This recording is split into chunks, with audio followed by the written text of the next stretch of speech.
Hello, this is Kapora, and welcome to my first ever top 10 list. And today we will be doing my top 10 favorite Pokemon. Now, these Pokemon are all from first gen because that's my favorite. So anyways, let's get started. Alright, we're going to start here at the bottom. Number 10, Dewgong.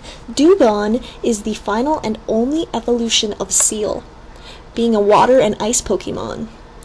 Dewgong stores thermal energy from the sun in its body. It swims steadily and with great speed, even in severely cold waters.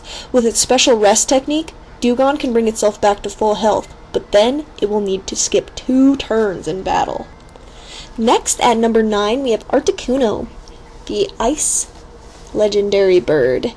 This mystical blue bird is part of a trio, along with Zapdos and Moltres. It lives at the bottom of a cavern where the current is strong on the Seafoam Islands, or at least that's how the legend goes. It is said to wait in plain sight and appear only to doomed people lost in icy mountains.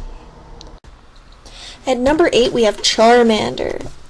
The cute lizard-like Charmander is one of the Pokemon that Professor Oak often offers to new trainers. It has more attack power than Bulbasaur or Squirtle, and once it has lots of experience, it becomes almost impossible to beat, even against water Pokemon. Charmander has a flame on the tip of its tail, and is hard to train, even for skilled trainers. When it rains, steam spurts from Charmander's tail. If the flame ever goes out completely, Charmander might never be able to battle again. Now, there was a time when I might not have said that Charmander was my favorite due to his popularity, but I've gotten over it, and he's adorable, and Charizard is definitely always in my top 6. And up here we have an image coming up with an interesting fact, and some people believe that Charmanders whose flame has gone out are actually Cubones. They just put the skull on their head. Interesting. And then here at number 7, we have Pikachu. Another situation here where there was a long time where I denied my love for Pikachu because of his popularity, but alas, I can no longer. This super cute lightning mouse is by far the most famous of all Pokemon.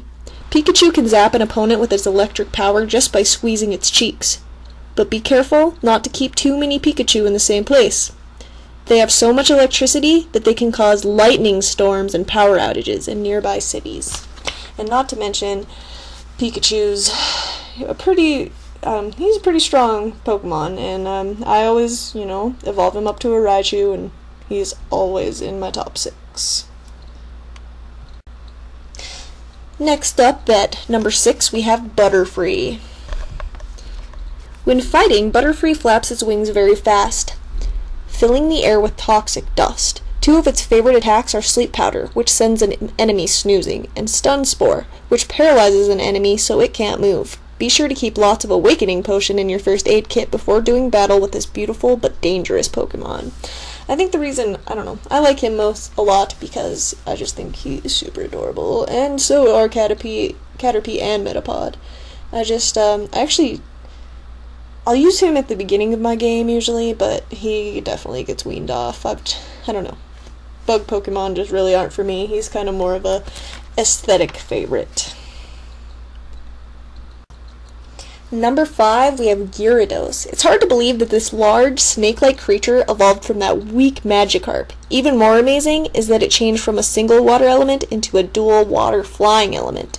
That gives this rare Gyarados unbelievable power. This Pokemon has a nasty temper, so approach with caution. Its fangs can crush stones, and its scales are harder than steel. If it gets angry, Gyarados will think nothing of destroying an entire city.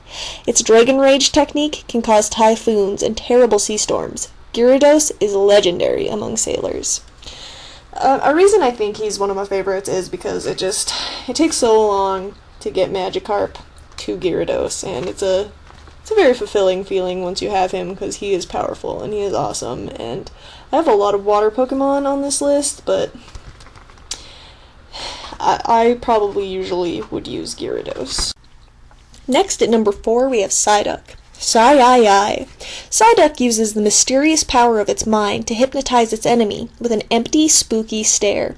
When its own headaches get super strong and Psyduck's mind is about to burst, it lets loose an overload of mental energy. Aside from this, Psyduck can be clumsy on land. Psyduck has always been one of my favorites. As seen pictured, I've had that plushie since I was like 10 years old.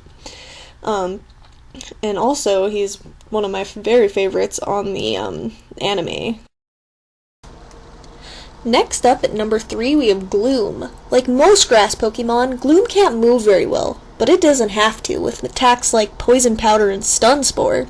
The liquid that oozes out of its mouth isn't drool, it's a nectar that Gloom uses to get the enemy to come closer. When Gloom feels as if it's in danger, it starts to smell bad. Gloom is one of my favorites, I think also aesthetically for the most part, not that he's not a great addition to the team. And I do actually with this one like to hold Gloom as Gloom. I don't necessarily enjoy making him go to Vileplume because I like Gloom so much. Oddish is cute or whatever, but Gloom, he's the bee's knees. And number 2 we have Vaporeon. Vaporeon is the Bubble Jet Pokemon. The Water Stone turns Eevee into a water element Vaporeon. Vaporeon live close to the water.